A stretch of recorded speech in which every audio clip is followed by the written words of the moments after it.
For a second lesson, another passage from the Gospel of Luke, the first chapter, having to do with the naming of John, who came to be called the Baptist. On the 8th day they came to circumcise the child, and they were going to name him Zechariah after his father, but his mother said, "No, he is to be called John." They said to her, "None of your relatives have that name." Then they began motioning to his father to find out what name he wanted to give him. He asked for a writing tablet and wrote, "His name is John." And all of them were amazed, and immediately Zechariah's mouth was opened and his tongue freed, and he began to speak, praising God. And fear came over all their neighbors, and all these things were talked about through the entire hill country. And all who heard them pondered them and said, "What then will this child become?" For indeed the hand of the Lord was upon him. Let us bow together for prayer. Strip away the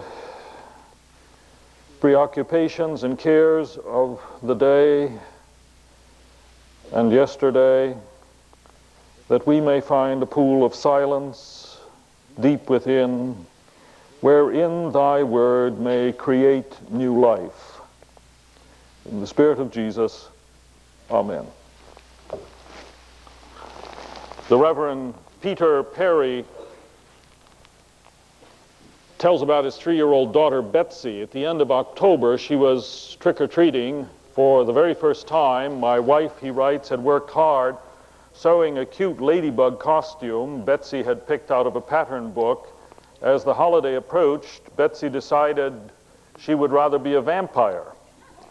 Her mother and I bargained with her, and she finally agreed to be a ladybug this year and a vampire next year.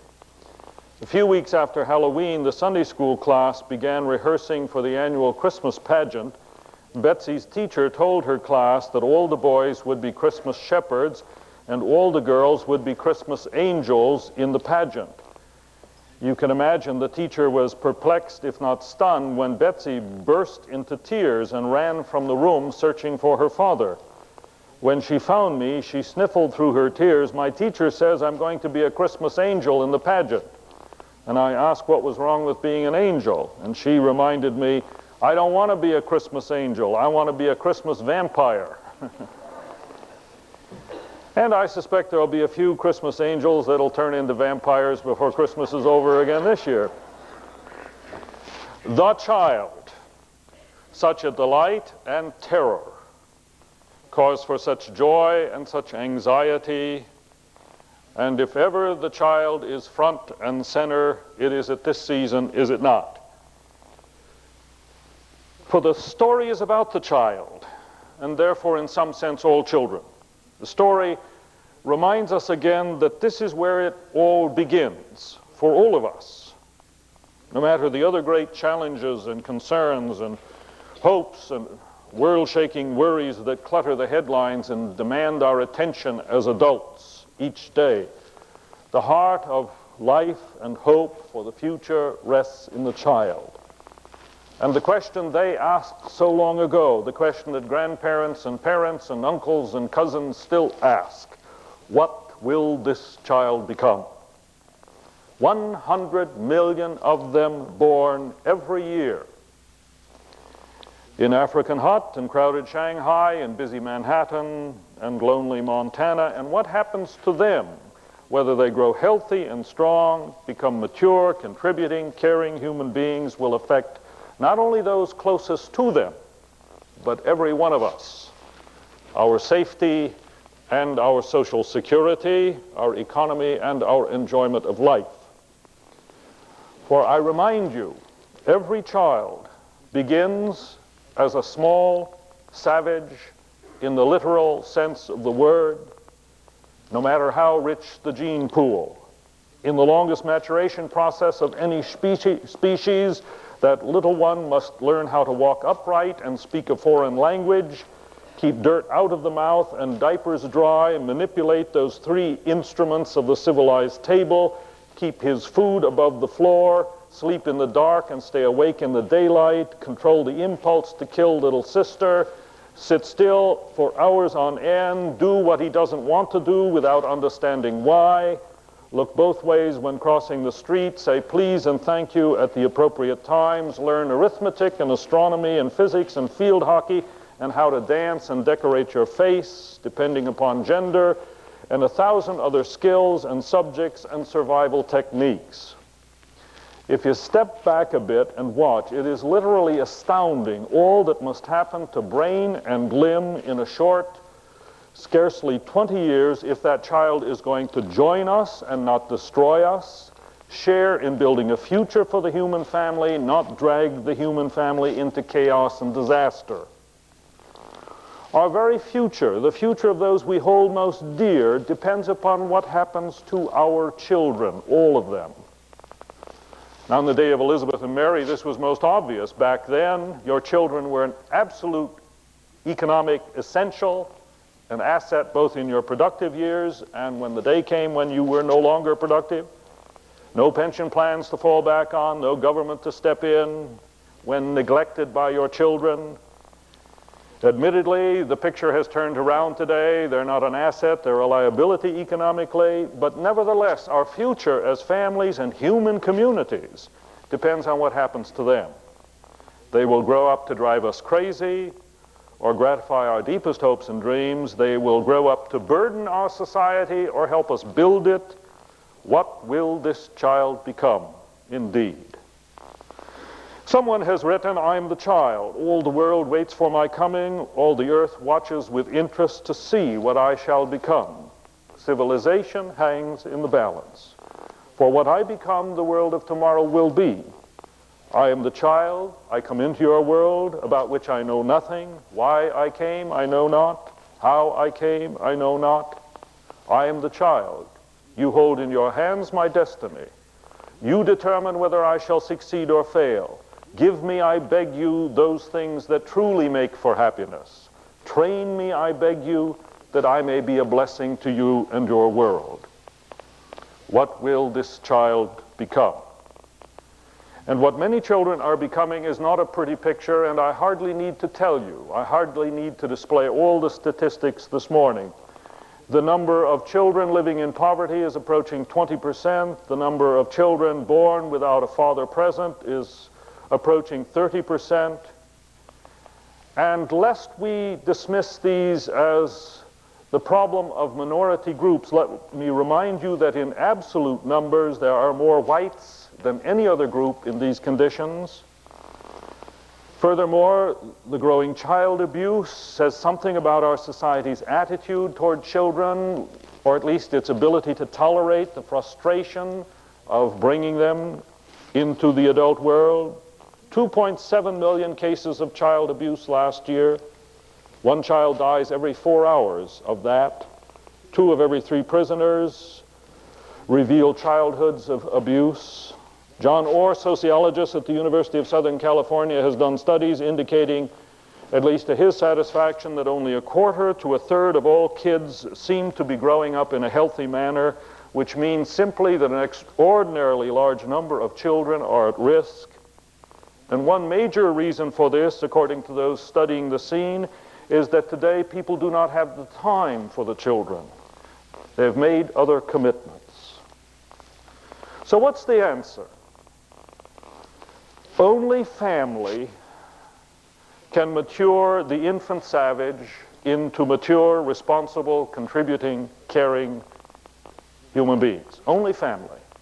Only Elizabeth and Mary and Zechariah and Joseph. Christmas story is about the providential activity of God to bring hope and life to the human scene. But it's also about a God who does not act unilaterally, but always in and through those who, like Mary and Elizabeth and Zechariah and Joseph, are sensitive and submissive to his will, willing to be his servants and surrogates. The Christmas story makes clear that although Jesus is in some sense to be understood as an act of God, he is also to be understood as an act of Mary and Joseph. Little children grow up as God intends. Only as human beings see their growth as a number one responsibility. Now, when I say family, let me hasten to add that there are all kinds of families. The patriarchal families of traditional cultures were large tribes, 70, 80, 90, of several generations. When I go to the Mideast, on occasion I visit Arab Christian friends there, and they all live together in the same house. You know, father, sons, grandsons, the patriarchal tribe. Ever wonder how Mary and Joseph could go for a whole day and not miss their son Jesus? Well, you know, the cousins were supposed to be taking care of him. There are the extended families of early American rural life. There's the nuclear family of the industrial age. There have always been, over time, single-parent families like that of Lydia, the first convert to Christianity on the European continent. And there are surrogate families like that of Jesus' discipleship circle, or even the monastic orders of medieval Europe. But family means what? Family means an intimate set of relationships characterized by unconditional commitment to one another and accountability to one another. To have and to hold from this day forward, for better, for worse, I vow to my order unconditional poverty, chastity, obedience until death. If you don't get your homework done, you don't get the car this weekend. John, I'm real upset. I need a little of your time and help. Unconditional commitment. Listen to these words of a teenage girl about what family really feels like for her. She writes, I read or heard somewhere that home is the place where you act the worst and are treated the best. Now I know what that meant. I was cross all day to everybody. I snapped at my mother this morning and was just awful to my brother. Tonight I left the kitchen for my sister to clean up. But when I got in, Mother saved me the last piece of pie. My brother offered to help me with my math. When my dad got home, he came in to see how I was feeling and wished me pleasant dreams. Lying here, I feel so comforted, loved, looked after, and forgiven. It's just marvelous to know that people I can treat so bad, who see my very worst side, still care about me and treat me good. Nobody else but a family could do this. Unconditional commitment and accountability. Phyllis Laxton says, while home on a break from medical school, my daughter was so busy she seldom sat down to eat a balanced meal. So using all the authority I could muster, I lectured her on the importance of good nutrition, ending my tirade with, the medical schools should teach our future doctors the importance of a good diet. My daughter got up and hugged me and said, they don't need to teach us that. After all, we do have mothers. Russell Baker, we carry past generations with us and pass them on to the future in our children. This keeps the people of our past alive long after we've taken them to the churchyard. If there's one thing I can't stand, Russell, it's a quitter. Lord, I can hear my mother still. She still gets me out of bed every morning. What will the child become? Loved and led, confident and responsible. It doesn't happen apart from some kind of family. No educational institution, no government program can make up for Elizabeth and Mary and Zechariah and Joseph. No child grown responsible and productive and caring apart from the family. But, says the Christmas story also, at least implicitly, at least it takes it for granted, no family can do the job apart from a community of faith, especially when the family is not ideal, and which one is, especially when the family suffers the fragmentation of this modern world, especially when the family does at times come down to just a mother and child. Because being and doing the job of family is not easy. It goes against the grain of our desire to find our own fulfillment and pleasure. It's a demanding, tiring task. It's depleting. Maturing children is painful, frustrating over years that require an incredible amount of patience and worry and giving. Sam Levinson liked to say, childhood is a time of rapid changes. Between the ages of 12 and 17, a parent can age 30 years. Or I rather like Robert Orban. He says, sound travels slowly. Sometimes the things you tell your children don't reach them until they are 40. But the reality is there is nothing natural, automatic, or easy about the good family that makes for superior human beings. Indeed, family can be a source of agony and hell as easily as a source of life and joy. Dysfunctional family, byword in our time. But what we overlook is the fact that most of the families in the biblical story were dysfunctional as well, but with a difference. They were bound to a faith community which restrained and encouraged and shared the difficult burden of bringing the next generation into being. Fear came over all the neighbors, and all these things were talked about through the whole hill country. And all who heard them pondered and said, "What will this child become?"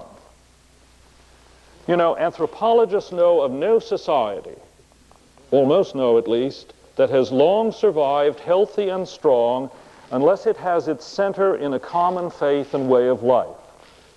The problem of today is the family isolated, without roots in a larger community of shared values and faith, is a family at risk. A recent research study indicates that religion, participation in the religious community are among the most obvious traits of the strong family. And one researcher is even led to write, even if your own faith isn't very strong, you do well to take part, for it will give your child and you a valuable anchor. What do I mean by community of faith? I'm not thinking really about church as institution and organization, as professional staff or budget, although when they do their job well, they in fact assist the sustaining of community of faith, which is what? Which is all of us. Together, families, individuals, young, old, giving ourselves to our common hopes and futures, at the center of which remains the child. Indeed, I suggest the test of our maturity in faith is whether we're able to see, in the midst of all our other important concerns, as to whether we're able to see the child at the center of it all, which is precisely where Jesus placed him. John Beck writes in the Chicago Tribune, "It used to be thought that children needed heroes and role models and guides they could follow into adulthood, examples on which they could pattern their behavior. But it's hard to find many adults now, except for some parents and a few athletes, who feel any responsibility to make a safe and rewarding trail to help kids avoid the missteps of life." I know my family could not have done it alone. It was, like all families, dysfunctional at times. And so it was, mother and father, along with and supported by a host of other faces that still hang there in the mists of my memory, teachers and leaders and mentors and friends and heroes and models, all of whom enabled me to move from child to man. It was in and through all these, no less than long ago, that the hand of the Lord was upon me. And it's hard to know what your impact may be if you take the time to give a little time. Physical education teacher received a letter from a former student. He wanted the teacher to know the impact that he had made on his life. The student reminded the teacher about his first day in class. The class had to run a 600-yard race, and the student didn't want to do it. After all, he always had come in last, no matter how hard he ran. In fact, he seemed to have come in last in most everything he attempted. But this class turned out to be different, even though he once again came in last.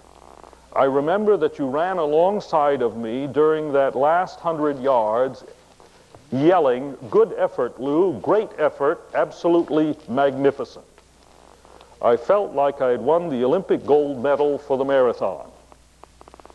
Lou became attached to this teacher because he was the first person who ever took the time and interest to care and to encourage.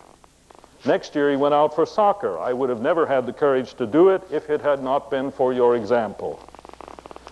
That had been more than 10 years before now, and Lou told of how he went to college and studied journalism, even though one of the instructors told him that he had absolutely no writing ability.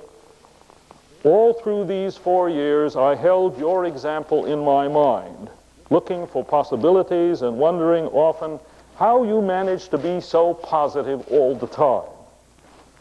Then he concludes his letter with this sentence: "A little while ago, I got to know about Jesus and finally figured you out. What will the child become? The hand of the Lord is with him, is ours.